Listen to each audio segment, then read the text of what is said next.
Hello guys, good afternoon. Dito ako ngayon sa kuwan nilalim ng forward na Kinglong na China.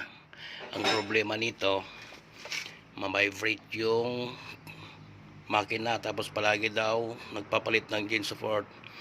Saka ang main cause the problem nito, ito yung bracket ng transmission. Ito mga guys, tignan nyo sa kabila, iisa na yung natira. Isa na yung natirang tornilyo niya.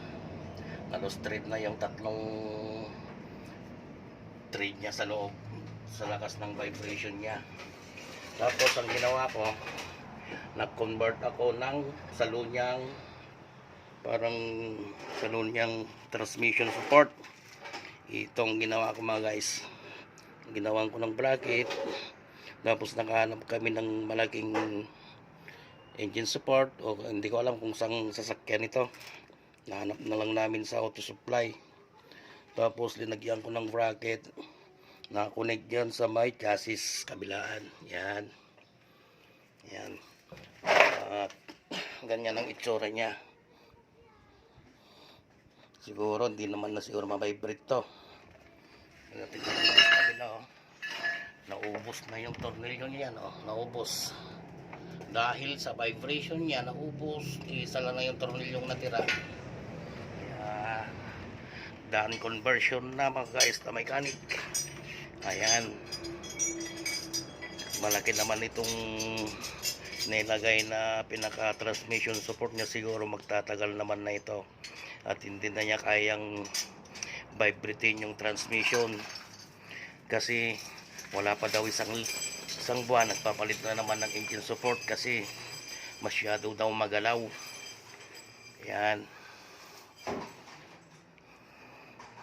yan guys, ang pagka-convert nya. Ayan lang, hindi pa napinturahan. To follow na lang yung pintor nya bukas siguro, kasi katapos lang nagawa. Yan, kung ito, kung magka-problema yung mga ganitong klaseng engine support ay transmission support, kasi nakahanging lang kasi yung original nya. Ayan, nakahanging lang, kaya ma-vibrate, gumagalaw. Kaya mas mainam kung ganito lang gagawin. Nakasalo na yung transmission, mayroon na siyang salo na channel bar na D4 na makapal. Ayan guys, oh, tingnan nyo, oh. Kung sakali man maka-encounter kayo ng ganito na palagi nagpapalit ng engine support, ganito na lang gawin nyo siguro, kasi para magtagal na.